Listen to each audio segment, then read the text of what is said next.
Rumah anda nak dekat MOP dan tak pasti sama ada nak jual ataupun tidak. Atau anda ada kes rumit, perceraian, Klub 55 atau rumah nak kena tarik? Jangan risau, kami The Tech Team akan bantu anda. Hubungi kami 8774-1551 dan jangan lupa follow IG kami The Tech Team SG.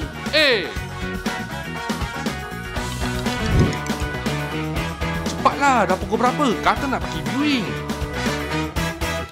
Selamat menonton ya guys.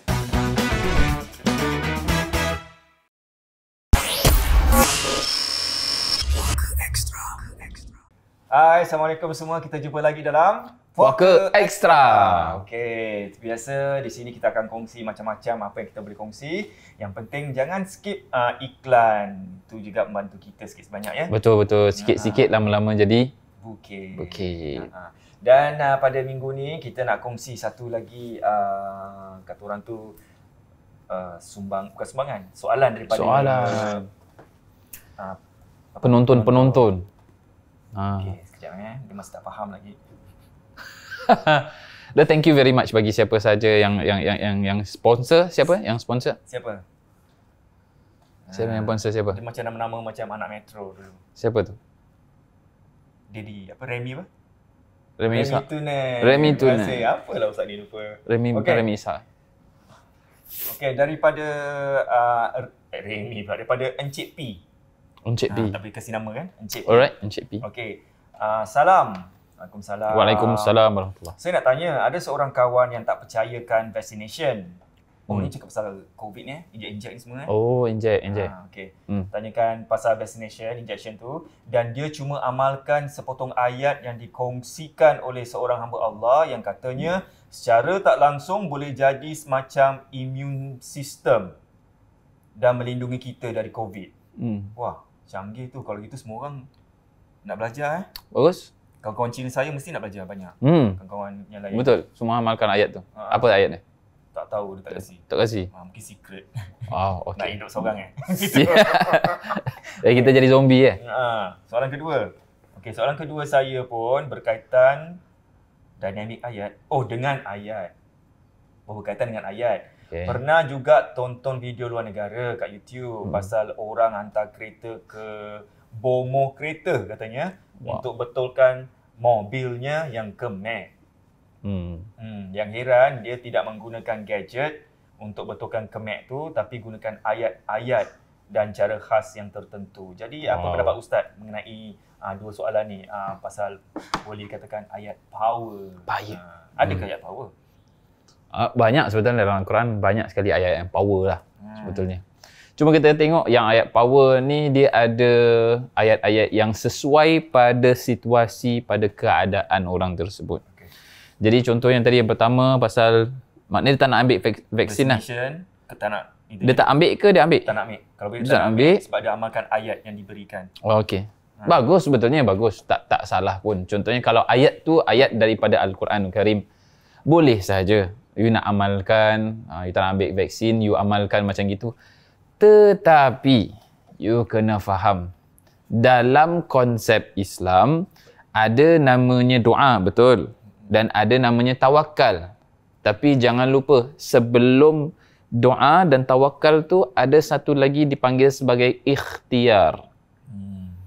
Maknanya kita ada pilihan untuk kita bekerja ataupun kita berbuat sesuatu dulu, baru kita doa dan juga ikhtiar, ataupun doa sambil kita ikhtiar, baru kita tawakal pada Allah Subhanahu Wa Taala.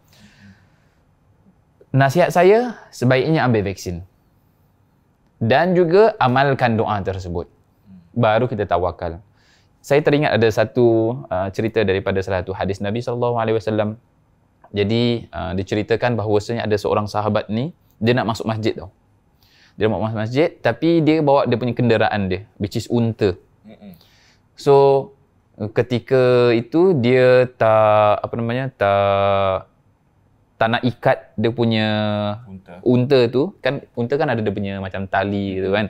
Dia tak nak ikat kat pokok. So dia nak tawakal gitu je.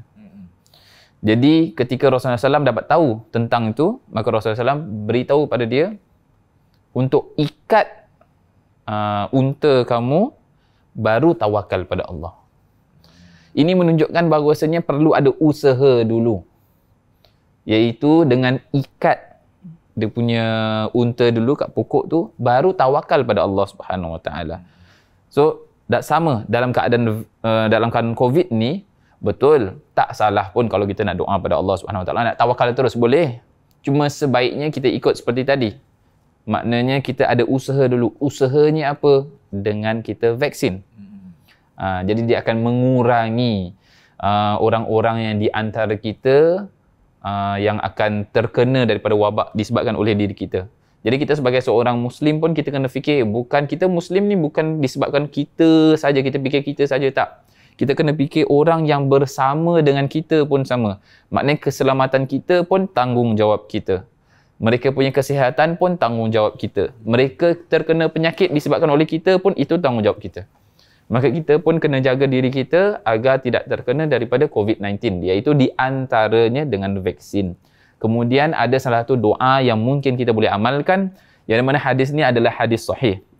Jadi nanti boleh angkat tangan, selalu angkat tangan, kemudian baca Allahumma inni a'udzubika minal baras wal junun wal judham wa min sayyil asqam. Yang bermaksud, ya Allah, aku berlindung kepadamu, a'udzubika minal baras, iaitu daripada sopak, penyakit sopak. Penyakit sopak, wal junun, dan juga daripada penyakit gila. Kemudian wal juzam, dan juga daripada penyakit kusta. Kusta dengan kulit ni kulit kusta, wa min sayyi asqam, dan juga daripada penyakit-penyakit yang buruk yang lainnya, iaitu termasuk daripada COVID-19 ni. Jadi COVID-19 pun termasuk daripada wabak ataupun termasuk daripada penyakit yang mana kita boleh minta pada Allah Subhanahu Wa Taala.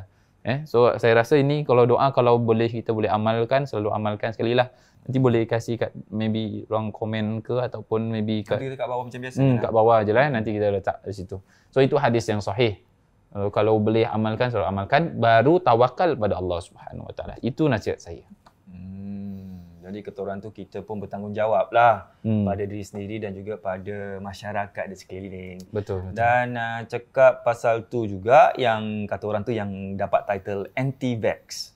Anti-vax. Yang tak suka, kalau boleh mati-mati pun tak nak pergi injection. Kalau boleh ubahlah fikiran tu, kita kesiankanlah orang di sekeliling kita. Sebab yelah, bila macam gini macam-macam orang ada prasangka dan teori masing-masing kan. Yes, bukan apa tau, injection ni pun bagus juga. Kita kuatkan immune system kita. Betul. Sebab pernah ada cerita yang pernah saya ceritakan dulu, ada pasangan suami isteri yang tua dapat injection dah lengkap dah, dapat 2. Lepas tu dia pergi visit ke apa tak, anaknya ke something like that gitulah, yang ada kena COVID. Tapi dia tak dijangkiti. Walaupun dijangkiti, sakitnya dalam 2 hari tu dah baik. Imagine, cuba kita bayangkan kalau kita tak ada injection tu.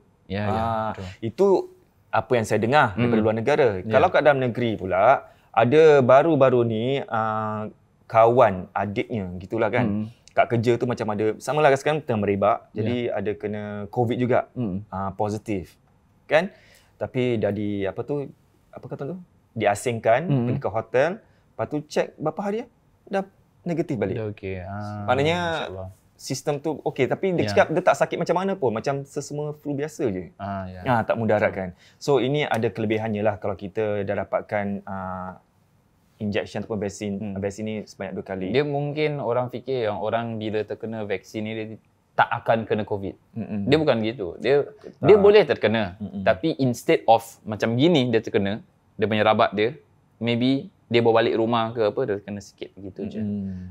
Jadi kena, kadang-kadang tetap kena, tapi berkurangan lah istilahnya seperti itu. Kadang-kadang jangan fikir diri sendiri, kadang-kadang kita ada anak, kita ada isteri kat rumah apa semua. It's always best just to take. Dengan satu lagi is, saya dengar daripada Habib Ali Zainal Abidin, beliau mengatakan bahawasanya tentang COVID ni semua kan, tentang vaksin ni, sebaiknya ambil. Kenapa? Sebab kita dalam Islam, ada dalam Al-Quran, fas'alu ahli dzikri in kuntum la ta'lamun. Tanyalah kepada yang pakar jika kalian tak tahu. Maka sekarang, kalau kita nak tanya tentang benda-benda tentang agama, kita kan tanya kepada siapa? Tanya kepada ustaz, ataupun kiai, ataupun habib yang pakar dalam agama. Kalau kita nak pergi bengkel, betulkan kereta. Kita akan pergi kedai mana? Takkan kita pergi kedai roti kan? Kita akan pergi kedai kereta. Sebab apa? Mereka pakar dalam kereta tersebut. Apa yang mereka cakap, kita akan iakan je. Oh, macam gini. Yang ini rosak, yang ini rosak. Jadi kena buat apa? Kena tukar ini, kena tukar ini. Tapi bila tukar ni kan, nanti yang bahagian sini dia akan kurang sikit tau. Tapi itulah dia punya solusi dia. Okeylah, bolehlah. Tapi kenapa time COVID, time vaksin, bila doktor cakap, oh, ambil yang ini. Yang kita, tak nak. Padahal mereka pakar dalam mereka punya bidang. Kita sebagai orang Islam percaya fas'alu ahli dzikri in kuntum la ta'lamun. Bertanyalah kamu kepada orang yang pakar jika kalian tak tahu. Sekarang kita tanya, doktor cakap suruh ambil. Sekarang kita tak nak ambil. So sekarang masalahnya masalah doktor, masalah vaksin atau masalah kita. Masalah kita itu menjadi suatu masalah yang perlu kita highlightkan dalam episod ni, saya rasa. Jadi kalau boleh ambil je. Tawakal pada Allah Subhanahu Wa Taala. Apa yang terjadi jadilah. Betul. Sampaikan orang tak nak ambil injection, jab ni sampai job pun tak dapat job. Kan ada pula sekarang ni ada tak boleh dapat masuk masjid sebab ambil je lah, ambil je. Ambil je, tak kisah, ambil je. Kalau apa-apa pun, sakit ke, meninggal ke apa, semuanya urusan-urusan Allah Subhanahu Wa Taala. Ya, tak ada masalah kan. So lepas ni kita boleh jadi duta kesihatan. Ada tak duta kesihatan nak ambil kita jadi duta? Ada nak DK kat luar-luar sana? DK? Duta kesihatan. Oh, okey. DK Barat. Okey. Soalan kedua tadi, itu satu dah dapat, ayat power yang Ustaz dah share. Alright. Soalan kedua yang tadi yang cakap tu berkaitan dengan ayat. Pernah yang dia tonton apa tu pasal kereta bomo kereta tu datang aja. Kereta kemek.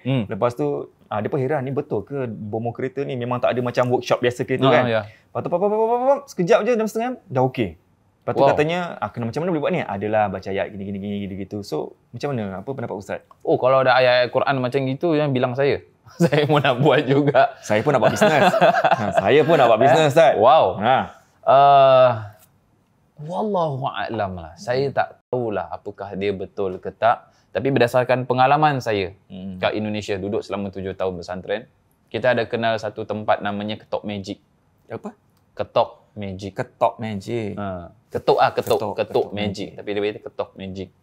Jadi siapa sahaja yang bawa kereta yang dah kemek ke apa, kita masukkan kat dalam. Nanti ada ketuk, terus dah okey. Tapi dia panggil saya Ketok Magic lah. Tapi dia tak ada bacaan-bacaan tertentu. Tapi ini dibilang bacaan-bacaan tertentu. Wallahualam, saya tak pernah mengalami dan saya tak pernah dengar pun seperti ini. Wallahualam, apakah dia pakai daripada jin ke untuk betulkan ke, ataupun dia ada khodam-khodam tertentu untuk betulkan ke apa, ataupun dia hanya bilang pada orang tu, oh dia mungkin dia ketuk-ketuk ke apa gitu. Tak ada benda-benda yang besar ketuk-ketuk itu sambil baca-baca ayat Quran, itu saya rasa okey kot. Tapi kalau dah pakai benda-benda yang selain daripada manusia, maka itu tidak diperbolehkan. Sebab apa? Kita tengok dalam surah Jin ayat 9. Wa annahu kana rijalun minal insi ya'udzuuna bi rijalin minal jinni fazaduhum rahaqa. Ada sebahagian lelaki daripada kaum manusia yang meminta pertolongan daripada segolongan kaum lelaki daripada golongan jin, fazaduhum rahaqa.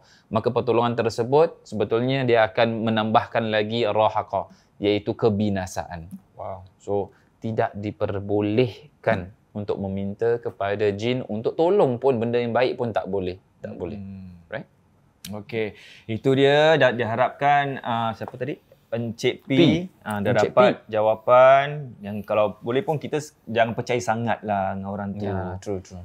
Mungkin anda pula sendiri kena bohong, tipu Dekat dalam ada gadget gini. Dekat dalam dia tengah buat pak-puk. Awak pula kena tipu. Tapi bagus kalau dia buat marketing macam tu, interesting jugalah. Bilang je kalau perlukan apa kan. Kalau boleh share cara-cara dia pun okey juga. Okey. Boleh jadi kaya sikit. Betul kan semua kereta-kereta kat Singapura ni.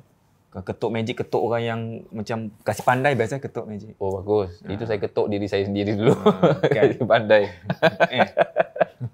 Okeylah, itu saja untuk minggu ini. Diharapkan apa jawapan kita yang kita kongsi ni semua, ayat power ni semua.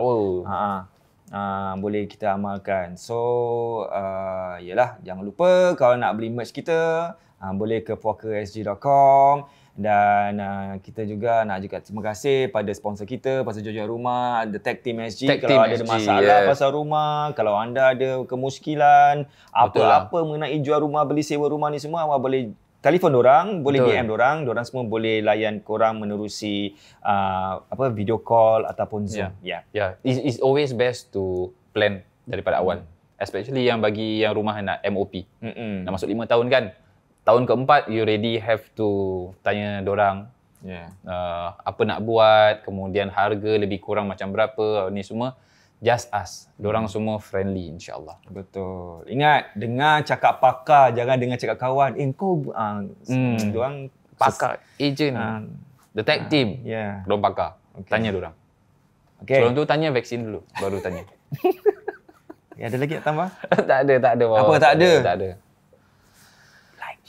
Okey, baik. Ada benda nak tambah. Kita tanya dulu pada orang yang pakar.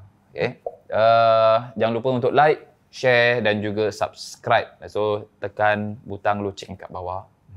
Tekan untuk subscribe. Jadi, you akan dapat apa yang kita upload, insyaAllah.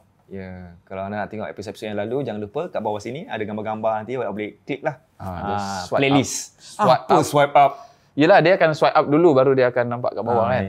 Ada playlist, klik je. Yes, klik je. Apa-apa klik je. InsyaAllah okey. Jangan klik dislike. Yes. Okey. Okey dah, cukup. Okey, itu sajalah untuk hari ini. InsyaAllah kita jumpa pada minggu hadapan. Bye. Assalamualaikum. Bye-bye. Salam.